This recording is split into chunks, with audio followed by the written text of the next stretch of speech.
La première phase des travaux de rénovation au pavillon Vachon se terminera à l'automne 2011. Des retards dans l'élaboration des plans ont repoussé l'échéance prévue au départ. Émilie Servant a pu constater la nécessité des travaux entrepris dans ce pavillon. Le pavillon Alexandre Vachon n'a jamais connu de rénovation majeure depuis sa construction en 1962. Selon plusieurs professeurs enseignant ici même, il était devenu difficile d'offrir un service de qualité aux étudiants dû aux salles de cours totalement inappropriées. Les travaux de rénovation majeurs entrepris ici afin de rénover ce pavillon désuet s'avéraient donc plus que nécessaires. Fréquenté par des milliers d'étudiants, le pavillon des sciences et génies n'a connu aucune rénovation majeure depuis sa construction, sauf le système de ventilation qui a été modernisé il y a quelques années. La première phase, débutée en mai 2010, consiste majoritairement en un réaménagement complet de l'aile des salles de cours, la construction d'une nouvelle cuisine et l'installation de nouveaux ascenseurs. Ingénieur et chargé de projet, Vincent Edwards admet que le pavillon Alexandre Vachon avait grandement besoin de ces rénovations. Le pavillon est très dû. Je pense que tous les utilisateurs peuvent en témoigner. Ça a été construit en 1960. Il y a beaucoup de laboratoires et tout ça. Et évidemment, c'est pas construit selon les normes. Les importantes rénovations entreprises dans le pavillon amènent leur lot d'inconvénients pour le personnel et les étudiants. La section de la bibliothèque scientifique du premier cycle a été fermée définitivement au début des travaux. Plusieurs salles de cours ont également été obligées de fermer leurs portes pour la durée des rénovations. Des affiches ont été installées à plusieurs endroits afin d'indiquer les modifications. Vincent Edwards explique que l'Université Laval a tout mis en œuvre pour minimiser les désagréments. Les travaux nuisants, on a demandé que l'entrepreneur fasse ces travaux-là de soir ou de fin de semaine. Donc, on essaie de mettre en place le plus possible de mesures, mais il y a toujours des désagréments quand on rénove. Mais jusqu'à date, on n'a pas eu de problème majeur. Certains étudiants doivent changer de pavillon plusieurs fois dans une semaine afin d'assister à leurs cours. C'est notamment le cas de Sarah Mélissa Larouche, étudiante en microbiologie. Elle reçoit des cours dans 5 pavillons différents. Elle croit néanmoins que les travaux entrepris au pavillon Alexandre Vachon ne s'imposaient pas aussi rapidement. Si on regarde un peu les classes de cours, ça commençait à être un petit peu vieux, mais sinon, peut-être que ça ne pressait pas. Ça aurait pu être un projet d'envergure un petit peu, maintenant, qui aurait pris 5 ans, parce qu'on peut voir encore que l'État est quand même raisonnable dans les sections pas réparées encore. Puisque la planification et la conception des différentes étapes se font parallèlement les unes aux autres, le retard entrepris à la première phase n'influencera pas le cours normal des rénovations. L'ensemble des travaux représente un investissement de plus de 85 millions de dollars. Selon Vincent Edwards, et si tout se passe comme prévu, les travaux se termineront d'ici l'automne prochain. Émilie Servant pour l'Université Laval.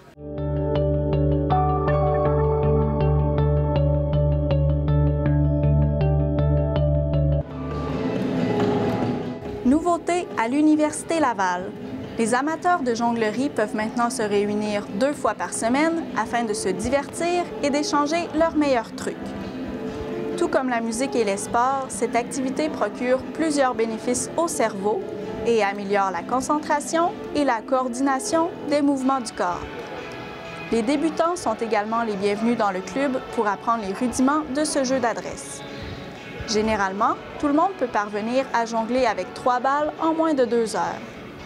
Dès que l'apprenti jongleur devient capable d'enchaîner 3 à 4 mouvements, il gagne de la confiance en lui et peut développer une dépendance pour son nouveau passe-temps. Selon Francis Blondin-Gravel, initiateur du club de jonglerie, la maîtrise de cet art vient avec la pratique. Moi, avant de commencer à jongler, je travaillais dans un resto, je brisais une assiette à tous les 2 jours. Puis j'avais jamais rien fait d'utile de ma main gauche. Finalement, on devient habile en jonglant. On jongle pas parce qu'on est habile. Après 36 ans d'existence, la réputation du Festival de sciences et génie n'est plus à faire. Encore une fois cette année, plus de 800 étudiants ont pris part à une quinzaine de compétitions diverses.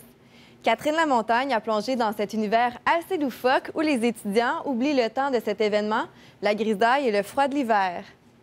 Le retour à l'école n'est pas toujours évident pour les étudiants à l'Université Laval. Pour y parvenir, toutefois, les étudiants de sciences et génie proposent durant 5 jours leur propre festival où activités tantôt ludiques, tantôt académiques leur permettent de mieux affronter ce début de session. Hockey bottine, combat de sumo, concours de décors artistiques, voilà ne serait-ce qu'une infime partie des multiples activités où s'affronteront les étudiants inscrits dans les 16 baccalauréats de la Faculté des sciences et génies. Ça nous permet de faire autre chose que seulement étudier. Donc, on est intello, mais on peut aussi faire du sport. Fait que c'est ça qu'on aime particulièrement. C'est vraiment la solidarité. On vient de revenir du temps des fêtes. Donc là, on s'amuse, on jase, puis c'est très agréable. Si les activités sportives et festives demeurent au premier plan de cet événement, les compétitions académiques ne sont pas pour autant délaissées. C'est le cas du défi BPR où les étudiants possèdent 24 ou 48 heures pour créer de menus objets fonctionnels avec des matériaux imposés. C'est des défis techniques qui sont parrainés par BPR. Dans le fond, il va y avoir 3 défis qu'ils doivent réaliser et ils doivent présenter leurs habiletés techniques dans différents domaines du génie ou de la science. Une vingtaine d'étudiants ont pris part au défi visant à créer un dispositif qui pourra propulser un avion en papier sur la plus longue distance possible à l'intérieur d'un corridor délimité. C'est fun de montrer nos talents, nos expériences quand c'est des vrais projets. Une petite traque pour guider l'avion, la bonne force, tout tient, que ça soit solide. De quoi épater David Morin, responsable du défi et gérant junior chez la firme d'ingénierie BPR, qui pourrait d'ailleurs recruter ses futurs employés à l'Université Laval. Je crois qu'on a quand même des équipes qui sont très motivées, qui ont présenté quelque chose qui était très bien, avec beaucoup d'esthétique, d'originalité. Donc c'est quand même très bien. Après cette semaine riche en émotions, les étudiants de sciences et génie sont désormais prêts à retourner sur les bancs d'école et à entamer comme il se doit leur session d'hiver. D'ici là, les organisateurs du festival promettent déjà une 37e édition à la hauteur des précédentes. Catherine Lamontagne, à l'Université Laval. 4 rencontres ont eu lieu pour faire découvrir la relève des étudiants de musique de chambre de l'université. L'événement, initié par le quatuor Arthur Leblanc, a offert la possibilité aux étudiants en musique de travailler sous la supervision de Jean-Luc Plourde, altiste du quatuor. Sandra Beausoleil, c'est un événement qui a parcouru du chemin. L'aventure qui a débuté au Nouveau-Brunswick a parcouru diverses écoles avant d'arriver à l'Université Laval. Cette année, on fêtait la 5e édition de musique de chambre du quatuor Arthur Leblanc. Voir ces compositions musicales interprétées par des professionnels, c'est ce que proposait le quatuor Arthur Leblanc aux étudiants de musique de l'Université Laval. Les compositeurs sélectionnés ont eu la chance de travailler avec le groupe pendant plus de 2 semaines. Une expérience offerte aux étudiants qui tient à cœur à Jean-Luc Plourde, altiste du quatuor. Selon lui, il faut mettre de l'avant le compositeur afin de mieux apprécier la musique. Là, ici, c'est du vrai monde là, qui ont leur souffrance ou qui ont leur plaisir ou n'importe quoi. Alors moi, j'aime bien qu'on puisse savoir un peu c'est qui, l'essence de la personne, puis ça nous donne une piste pour la musique après.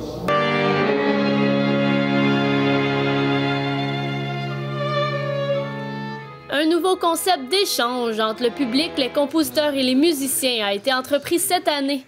Les étudiants compositeurs étaient invités sur scène pour parler de leurs pièces tout en répondant aux questions des musiciens. Pour les étudiants de musique, être sélectionné pour le concert permet de faire d'un rêve une réalité. J'ai postulé pour faire l'atelier. Puis un matin, j'ai reçu un email comme quoi il fallait que je leur prépare 4 copies de mon score.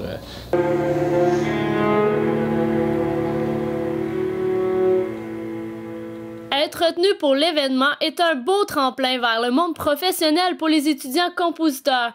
Toutefois, il demande un défi symphonique, celui de travailler avec divers instruments à cordes.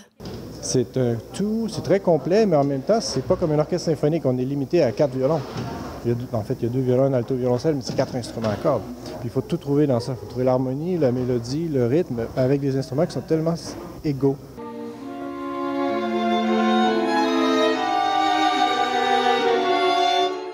« 23 ans plus tard, le quatuor a toujours le même objectif, celui de léguer ses connaissances à la relève musicale.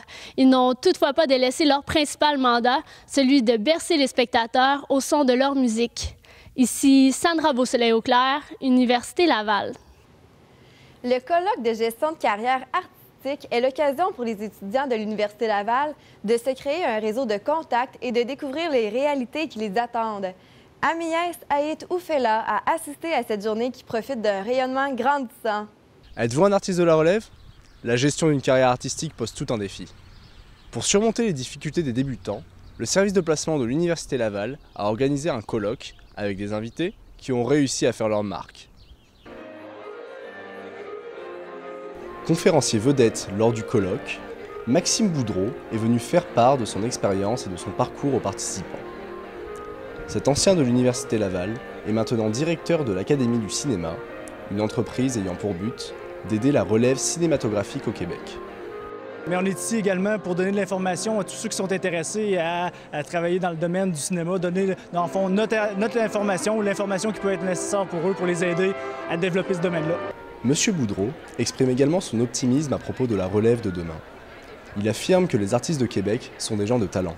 Je crois que le Québec, la ville de Québec et le Québec se positionnent déjà comme des artistes de qualité.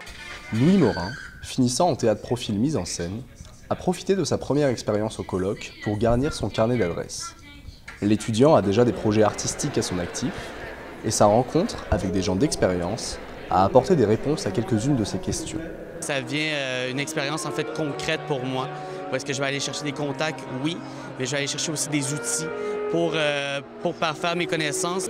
Satisfait de sa journée, l'étudiant pense bien revenir l'année prochaine. C'est vrai que si j'ai la possibilité de revenir l'année prochaine, je vais regarder les sujets qui vont être traités et si je trouve ça intéressant et pertinent dans mon champ d'activité, c'est certain que je vais me présenter.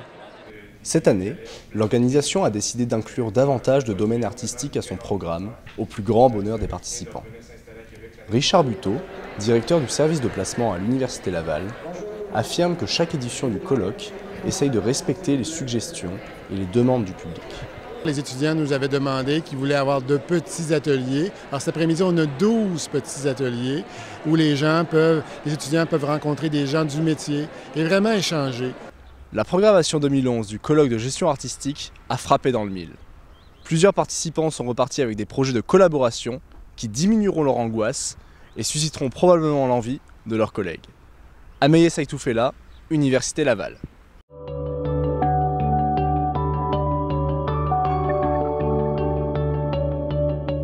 La collection de l'abbé Léon Provencher rassemble des spécimens de référence vers lesquels les chercheurs se tournent pour procéder à des identifications d'insectes. L'entomologiste a regroupé des insectes, des mollusques, des oiseaux, ainsi qu'une grande bibliothèque scientifique. Botaniste, il s'est consacré à la recherche d'insectes au cours des 20 dernières années de sa vie. Au mois de mai, l'université a fait l'acquisition de la 3e collection d'insectes vendue jadis au Collège de Lévis. À l'université, la collection est bien conservée et servira aux futures générations. Situé à la réserve des collections, le legs de Léon Provencher est disponible pour les professeurs, mais fait aussi l'objet d'une consultation internationale.